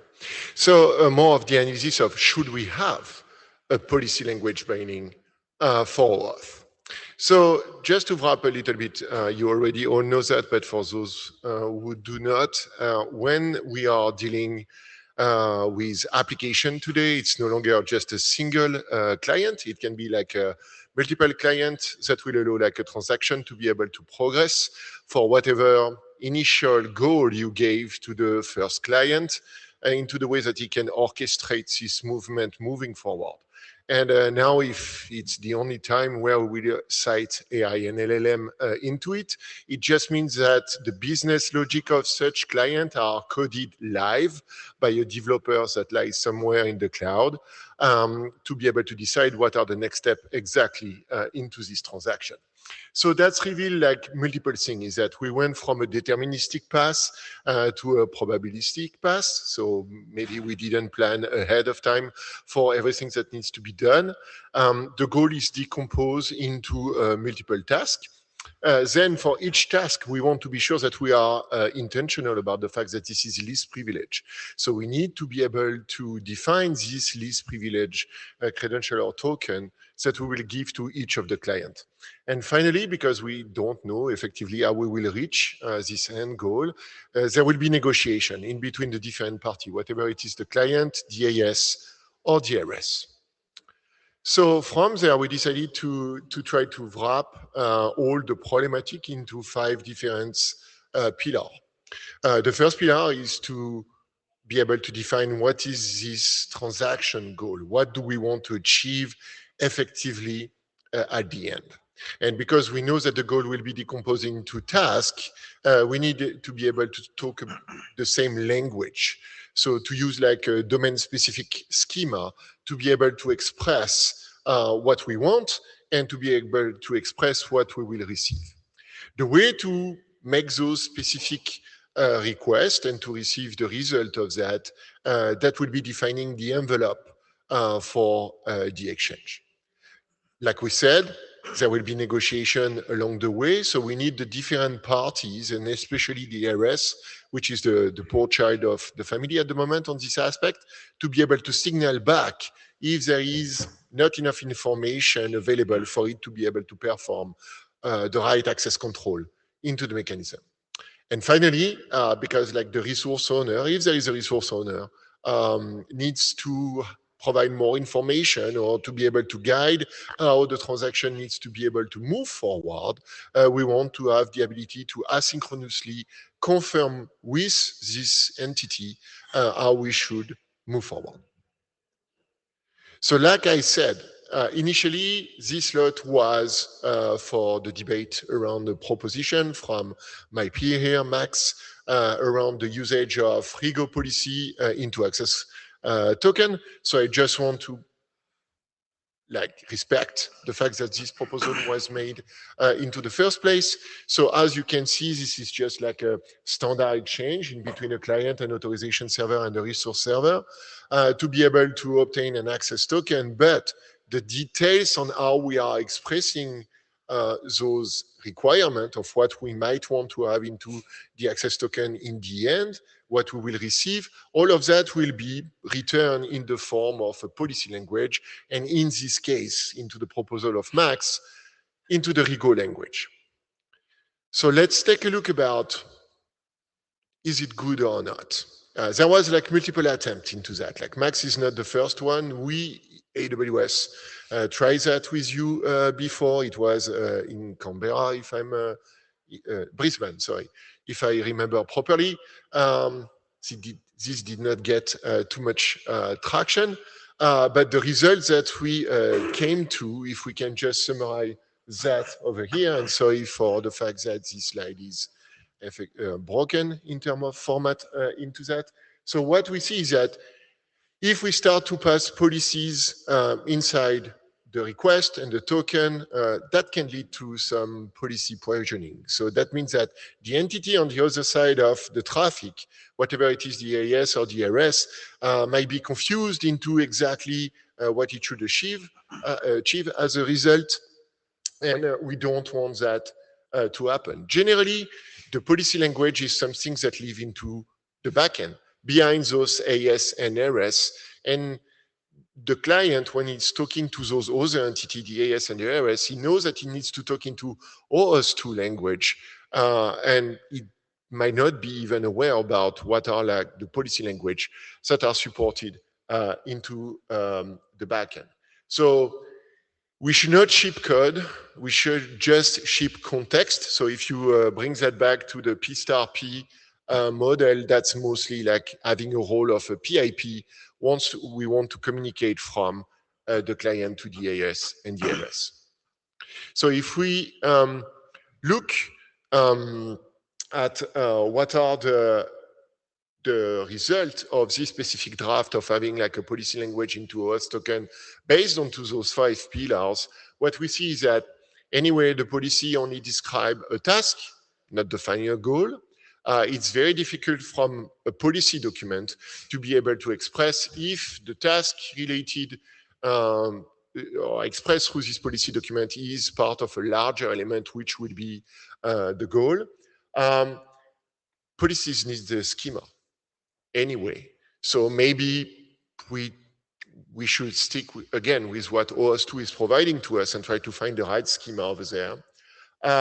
And we will need profiling along the way onto those different elements. The proposal so far did not propose any envelope mechanisms. They were piggybacking on RAR.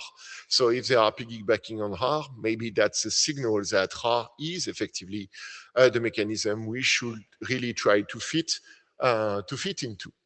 And finally, onto the signaling, there might be more than one reason that an AES and an ARS might say a thing is not possible.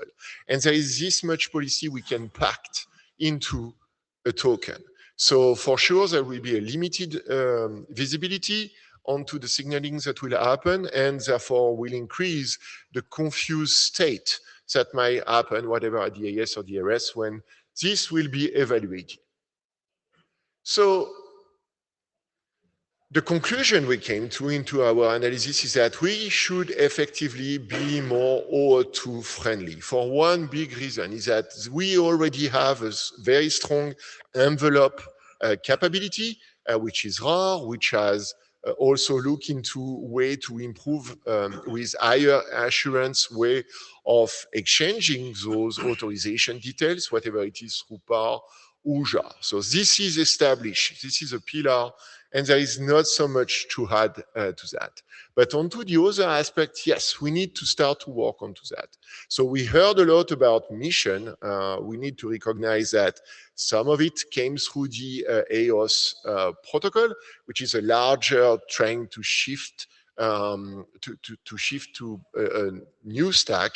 But we see that there are already some drafts that has been published by Carl, for example, that try to bring those ID, those specific elements that might have a sense, back into the OAuth 2 worlds that we all know and share about.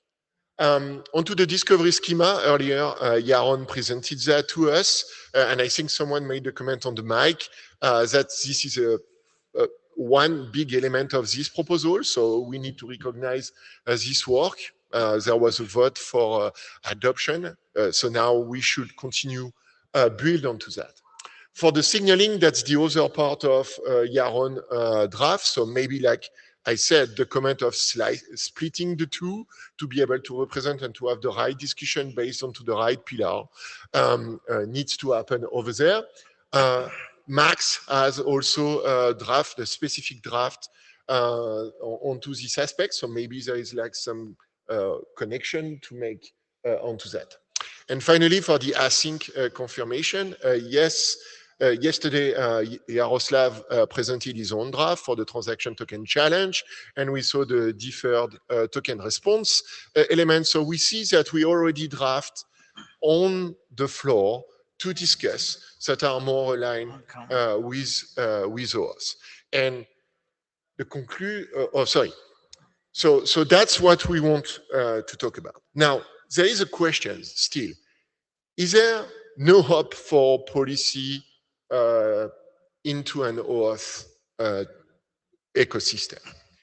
We found two specific sub-use cases for that. The first one is that if we need to talk to an RS, which has very limited capability to talk to the external world, like think about very low bandwidth IoT devices, there might be a sense to maybe pack a policy into the token so that this specific RS could validate the token, unpack the policy, and evaluate locally the policy that is inside it.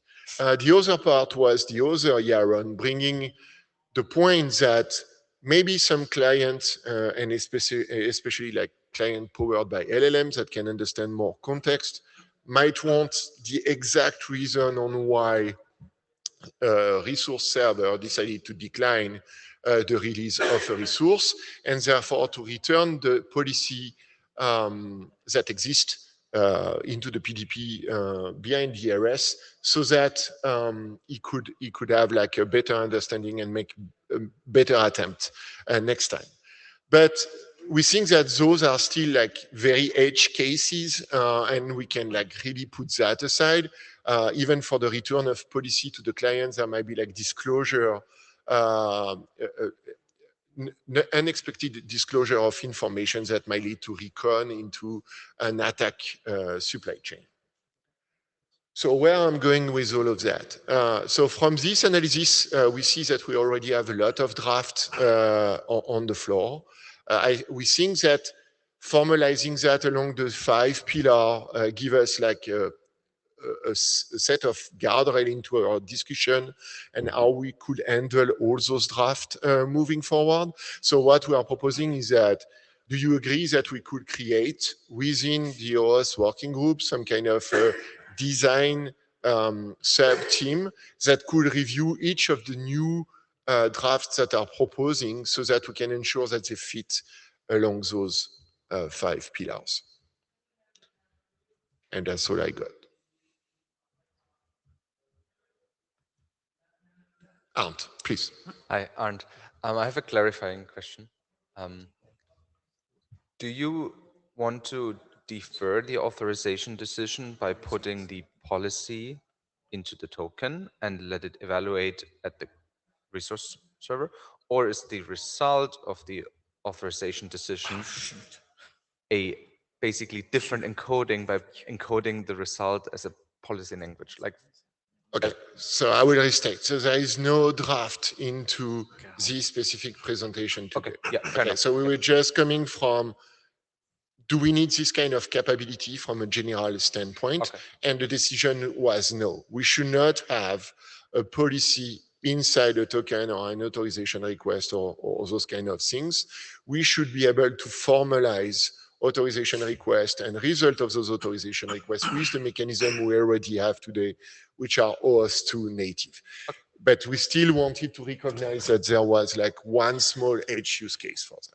Okay, we're gonna be running out of time soon. I'm gonna let you guys go through that, but please keep it short.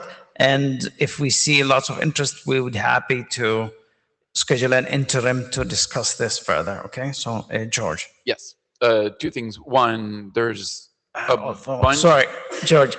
Daniel, I think, is ahead of sorry. you in the queue. Daniel. So, yeah, I do support the expression of policies, and especially to ensure that the end user is still in the loop of the decisions. That was my fear of the previous presentation. So, okay, but I do support that kind of work. Okay, thanks, Daniel. George. Yeah, two things. One, we need to explore the other individual drafts because there's a bunch that probably touch on this besides the ones that you've highlighted here. And then two, I think if you start thinking about constraints, the user's defined constraints, you could potentially represent those as policies. So I think it gets a little nebulous as to what should be in and what shouldn't be in when we start talking about representing this in a token. Thanks, George. So I recognize that. I just want to answer that. I recognize that we need to pass information from the subject resource owner upstream. But formalizing it as a policy might have some dangerous consequences. Into what we have looked with Rigo, for example, the draft was saying you need as a first line default allow equal false. And if you forget this line into the Rigo language, it goes to a default allow equal true, meaning that by default I will authorize the things to move forward. This is very dangerous. And that's what we call policy provisioning, and we want to prevent that. By saying that anything that needs to be expressed in a form of a PIP intent, okay, that means we are not providing a policy and therefore we cannot poison the policy into the backend. Okay. Max. Yeah, so I support forming this design team to solve this problem. So although we don't necessarily at this time have a agreement on the solution, but we do think this is a very important problem need to be solved. As I mentioned in previous comments, in e-commerce agentic use cases, we need a policy-based authorization. That is very important for us to do the authorization, whether or not we need this kind of very fine-grained authorization. Thank you. Thank you. Anton? Yeah. On your third pillar about the scope envelope, do you believe that mechanisms to force scope to be down-scoped along the transfer belong to this envelope, or it should be added, or it doesn't belong? So what you want and the details, if you want to down scope or translate scopes, which is something that is rarely mentioned, all of that can go into the envelope. What you want to do is just like how you can carry over. Now, sometimes you don't just want to downscope. Downscope is like the easiest use case at the top that everyone has in mind, but sometimes you want more some dynamic scoping based exactly onto the transaction you have. And that's why we wanted the point number 2, which is like the ability to discover the schema, how to express what you want into a form that both the client, DIS, and DRS can understand. And that's why we want to be able to have like a data domain schema that can be discovered. Yeah. Okay, thank you. Yaron? Yaron Schiff, in pillars 1 and 2, there is an implicit assumption that we can represent the user's intent or goal in a formal way, probably through a raw object. I think this is true for many domains, but not for all of them. And still, this is useful work. Thank you, Jan. Okay, thank you. I'm gonna start a quick poll, but thank you, and let's get going. So I just started a poll quickly. George and Aaron, can you come here, please?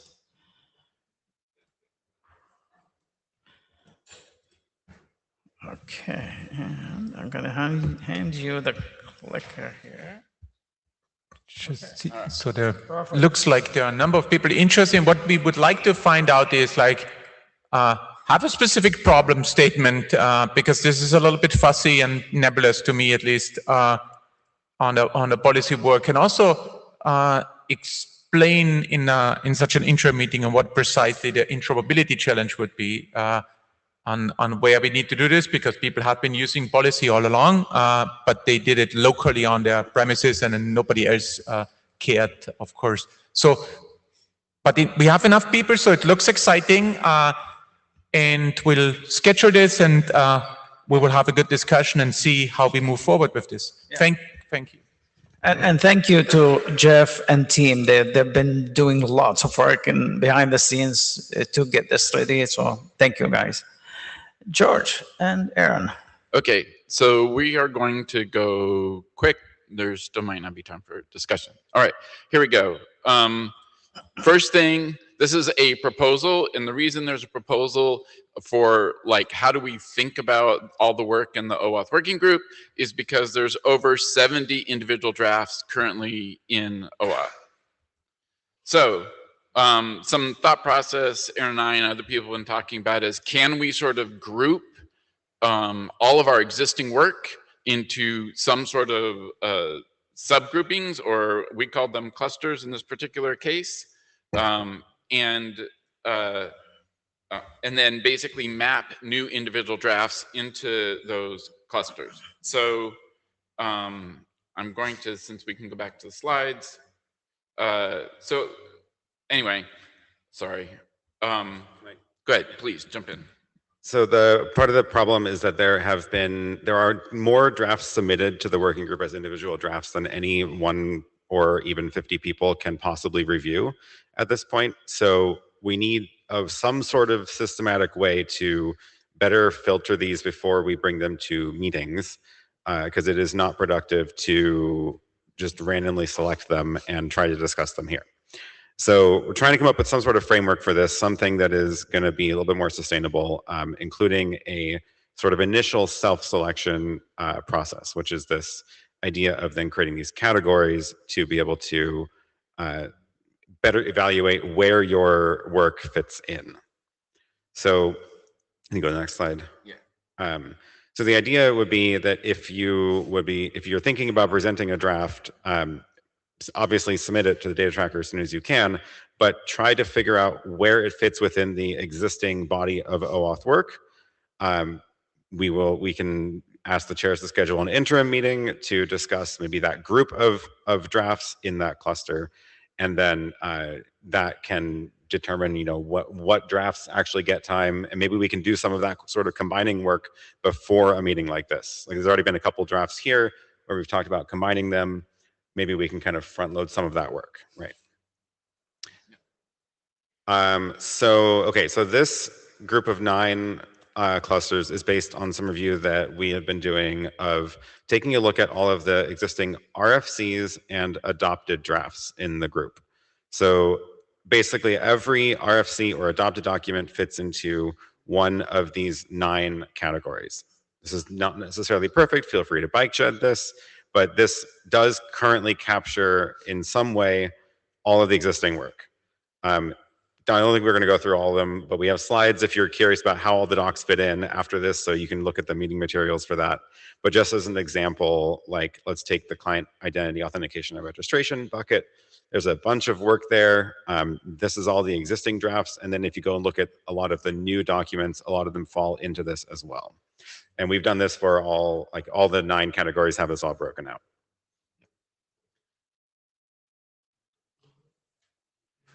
So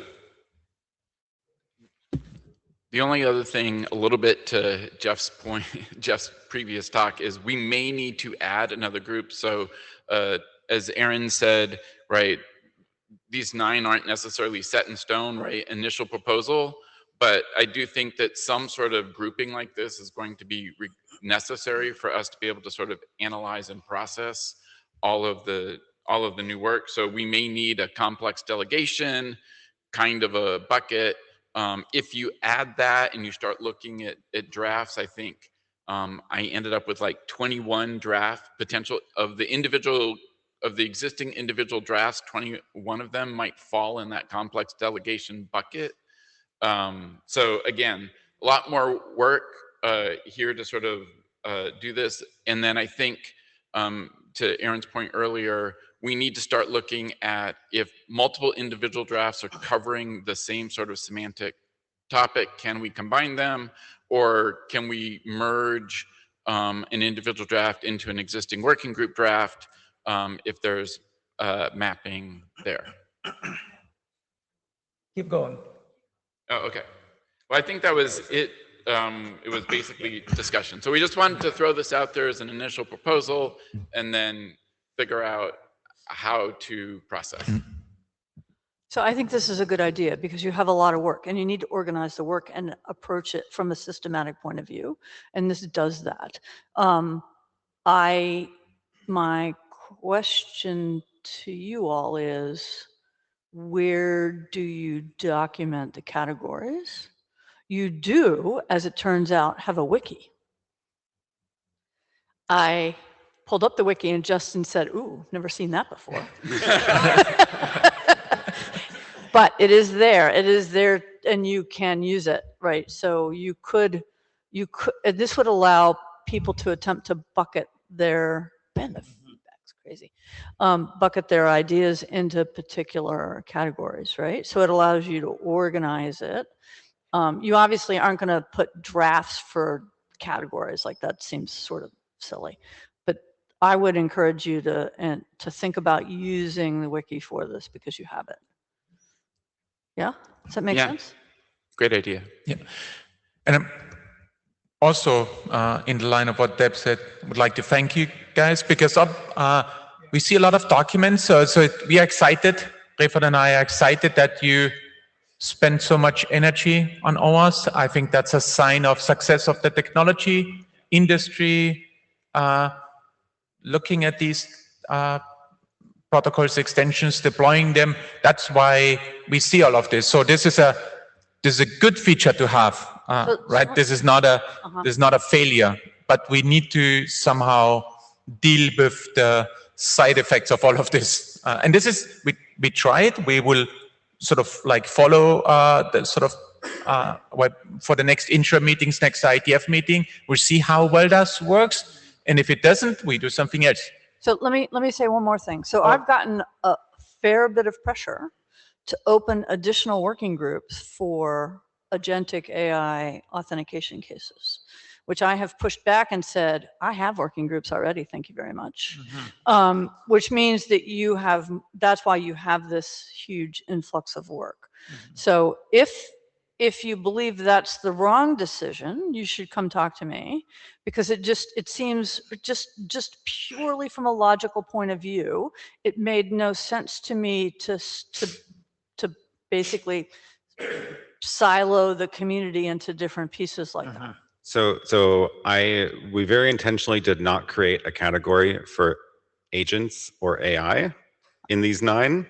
And the challenge is, can you describe your draft in terms of not AI of what you're doing to figure out what it's actually doing and where it slots in? I still have not seen what the gap is between what you already have and do, especially between OAuth and Whimsy, and what you perceive that you need. So that's part of the goal here, is to get people to frame their document in terms of the body of work that already exists, rather than saying it's AI, we need to do it in an AI working group.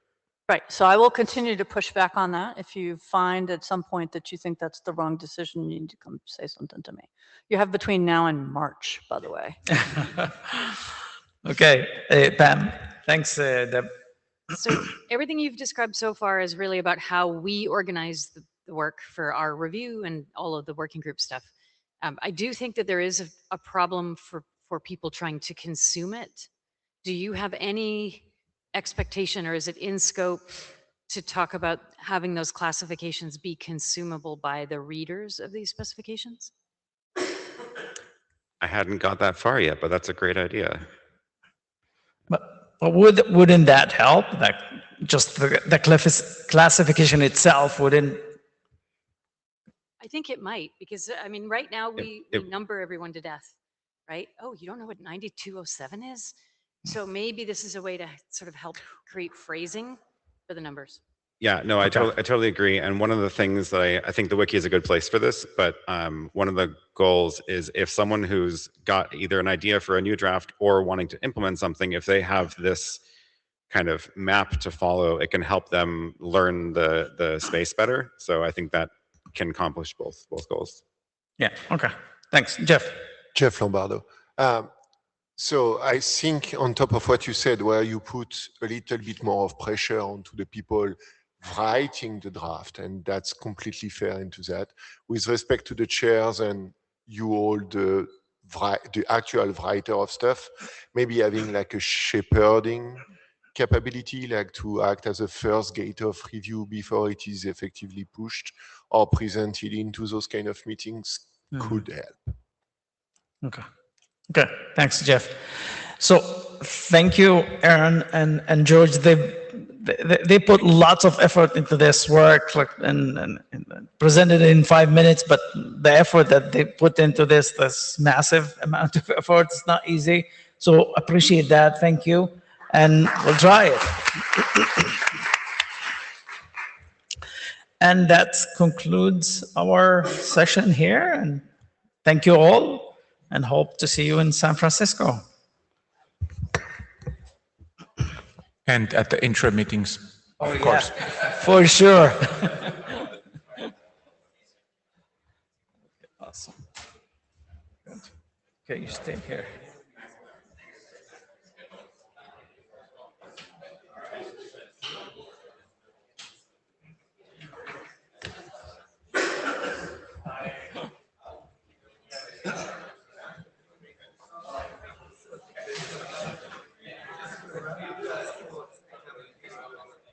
Say it again.